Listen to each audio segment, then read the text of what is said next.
Okay, so welcome everyone. I'm Config Jason, and today I'll come up with a somewhat important debate about wallets and custody. I'll go over topics like should I store my funds in a wallet? If so, which wallet should I use? Do I need a hardware wallet? And basically any other question that I can think of at the time of the recording. So first things first, should I use a wallet? Guess what? The answer is it depends. It really depends on a few factors that you could use as a checklist for yourself in regards to this question. So here you can see three main points. And the first one would be, are we in a bear market?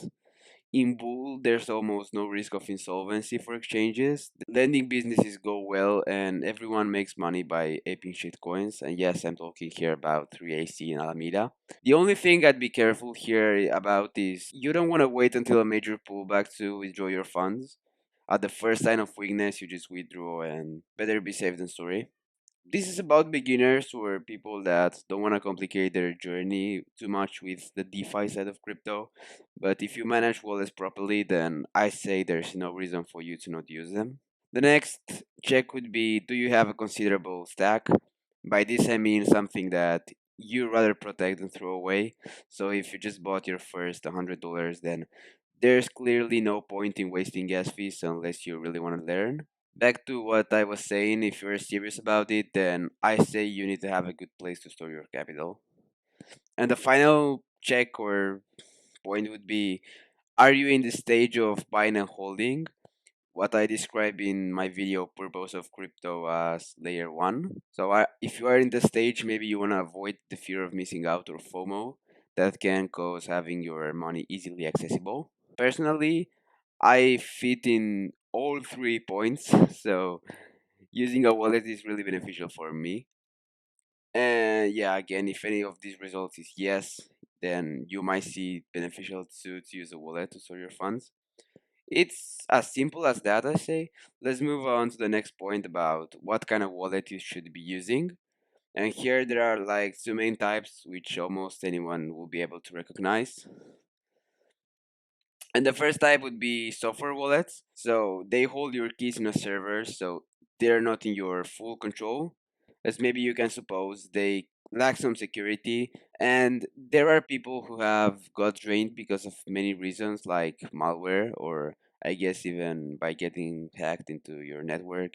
There are a handful of cases in which a software wallet comes in handy, though, like when you are sure your network and device are 100% secure and you have enough common sense to not interact with unknown contracts, or when you don't have enough budget to buy a hardware wallet. If you don't, maybe just consider storing them on an exchange because they're like $60 to $100 usually. Regarding software wallets, I say Trust Wallet is good for beginners, and then Metamask is way better for more advanced users. And yeah, I use Metamask myself. Then regarding hardware wallets, they are pricier. Again, they don't cost much, but if you do need to buy one, then it means you're serious about crypto and you're committed enough to have to acquire the knowledge of using it. I won't be explaining on how to use them, but I wanted to lay down the answers to these questions mentioned before. Be aware though, hardware wallets protect you from malware, etc., but they still leave you exposed to malicious contracts. And personally, I like a used ledger, but haven't tried Trezor. And at this point of the video, you should have clear if you need a wallet or not. And if you do, you should also know which one suits you best. I don't think there's much complication, so it was nice to summarize it in like 3 4 minutes, whatever. Now I'll be doing a basic intro of MetaMask functionalities. There's more to it, but for the sake of simplicity, I'll just keep it to how to deposit and then how to withdraw. As a beginner, you don't really need anything more. That makes up pretty much everything I wanted to say, so I think it's time to dive in. So here we are in a fresh MetaMask UI without a wallet in it, so I'll be going through the steps to create one. You just click create a new wallet. You click on no thanks. I mean, I don't want to collaborate their metrics and such. Then you create the password which you will be asked locally to log into the wallet. Put something like that. Create a new wallet. Then it explains you here about the secret recovery phrase. You can just read it, but now you just usually click secure my wallet. And I'm not going to reveal the words, obviously. You must not reveal these words to anyone. So, just a piece of advice, just in case. I'll be going back, but just make sure you write them down on a piece of paper. So I'm gonna go back and go the other way, which doesn't ask me to save these words. Remind me later, skip. And now I got my wallet and I can access it. You see, this is the page itself, and then you can use it from the extension, but my screen recorder doesn't work with it. So you see, you got Ethereum mainnet. You can ignore any other testnet. You just need to know the Ethereum mainnet is the one that you should always use for now, or ERC. So now I'll go to the Bybit UI to buy some ETH and deposit it here. Now I'm back to our Bybit UI, and the first step is obviously to buy some ETH.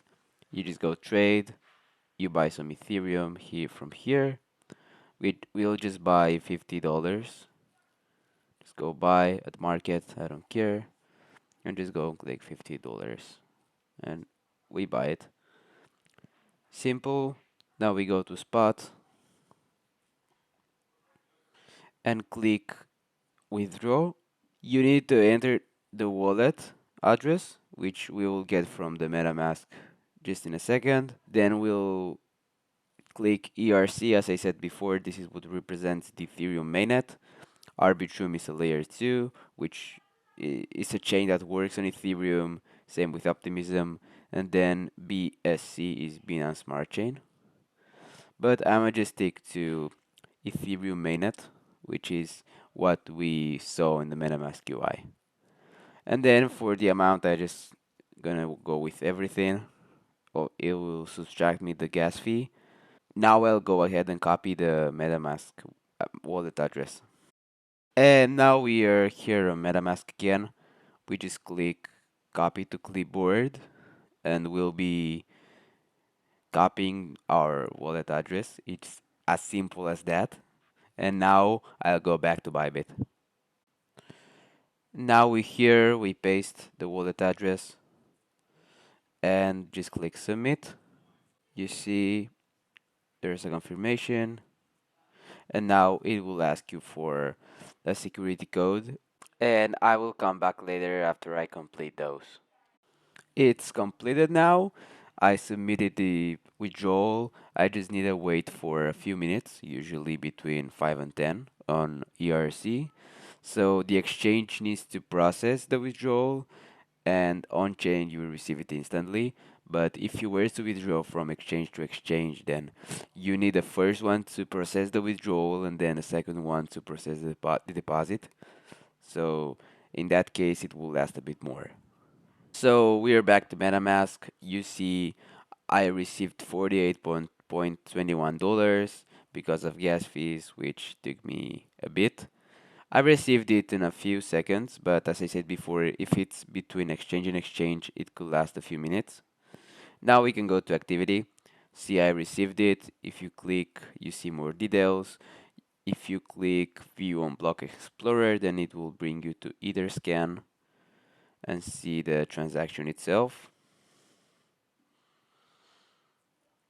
And then finally, we need to send it back to Bybit. So we'll do so in a second.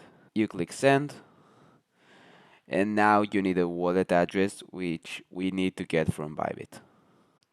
We are here again. And now we need to search for ETH and click deposit. And now it will give you the address. Make sure you select ERC20 again. You click acknowledge and you then copy the address and you just can close this. And we are back to MetaMask. We just paste the address and I need to select an amount of ETH. I select it all and it will take me gas fees again. See, it's just $45 now. But take into account this is fixed and if you send large amounts of money, then it will take you the same amount. That's why I said to not play around with small amounts. But yeah, if you want to learn, then it's fine. You click next. And see, I got insufficient funds because of gas. So you need to go back and send it again. Just click an amount that you can afford to send. 0 to 7 or something. You click next. And now you can afford it. Just make sure you always have ETH in your wallet so you can pay gas. And you don't see what I just saw. It's pending. So in a bit, it should be in Bybit again.